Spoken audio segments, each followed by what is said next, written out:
I've heard liminal spaces described as being thin, and I think they can be this way, or one reason why they can be this way, is they are typically not anyone's possession, and as such are not an object of care or concern or recollection typically.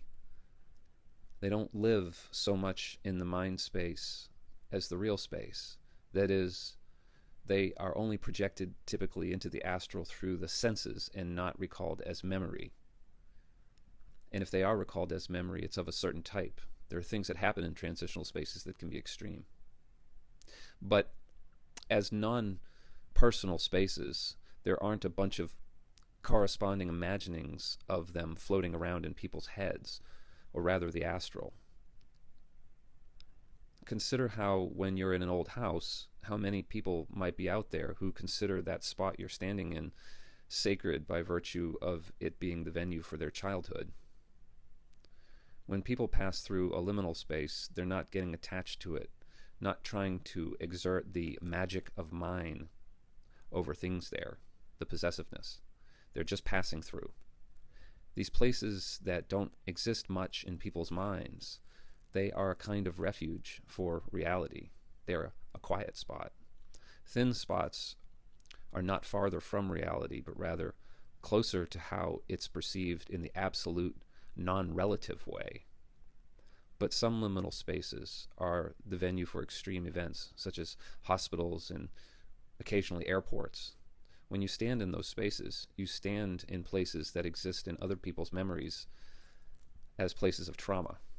There are horrible things happening where you stand in the astral. It's not just that the place has a memory, it's that the beings who went through there projected it into the astral.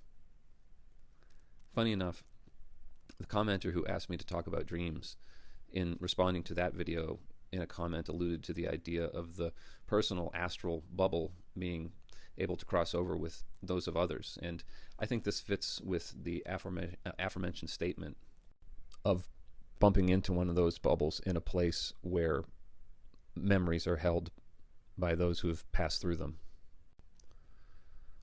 All that is perceived as reality is really just a projection into the astral, perceived by this non-perceivable thing that we are, but as which we only rarely know ourselves.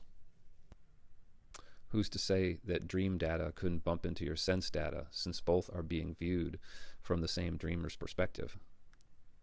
When you're with other people, they will try to pull you into this imaginary world, tell you their stories, tell you what happened to them that day, what they heard, talk about what they think, talk about other people who aren't there, maybe people who aren't even alive or are fictional. They'll talk about sports ball that isn't happening right where you are, requiring the engagement of an imagining. It's a disconnection from reality. But to be disconnected from their imaginary world and instead be fully absorbed in the present, in the view of those who are semi-immersed in a thought loop at all times, that's a disconnection from reality. Despite the fact that to be present is to be 100% in the non-conceptual, which is reality. Reality is perceived in the stillness afforded by the absence of belief in being something appearing in the non-perceivable awareness one is. Reality is not real, not relational. It's absolute and meaningless. But the love that is perceived in that non-relational awareness supersedes meaning, eclipses the end towards which all meaning points. Just being becomes an end in and of itself when the non-relative truth is palpable and perceived as love in the spiritual heart. Meaning appears in navigating some means to an end, and it is we who ascribe meaning to things, which requires the engagement of attention with the fabric of imagination, a disconnection from reality. Meaning is 100% imaginary, and to engage it or identify with it is a disconnection from reality. The truth is perceived absolutely from the perspective of non-relational awareness, like an awareness that views an alien planet from the perspective of a disembodied spirit that has no relation to anything there. It would be the state of absolute dispassion, but for you who breathes, it would entail that disembodied state while still being embodied. This means to perceive all phenomena, but take none of it personally for lack of the perception of being anything but the awareness in which all things appear, including that still perceivable form and those thoughts with which there was, in ignorance, identification. The body and mind are known to be dependently originated apparatus, like movie projectors of the phenomenal world into the astral. The form converts the gross clay in conjunction with the sun's energy into the subtle projection of the physical and conceptual worlds via the process of creation's unfolding. There is a process that moves gross things into the subtle, and that is the mystery of life. Meaninglessness is difficult to tolerate from behind the lens of identity. To be embodied is to have a constituent which has needs and thus is there to win and lose. Meaning is in the binary of winning and losing, of being something to win and lose. Meaning, despite having delusion as its prerequisite, is like a drug that gives us relief once we are in the delusion of body identification.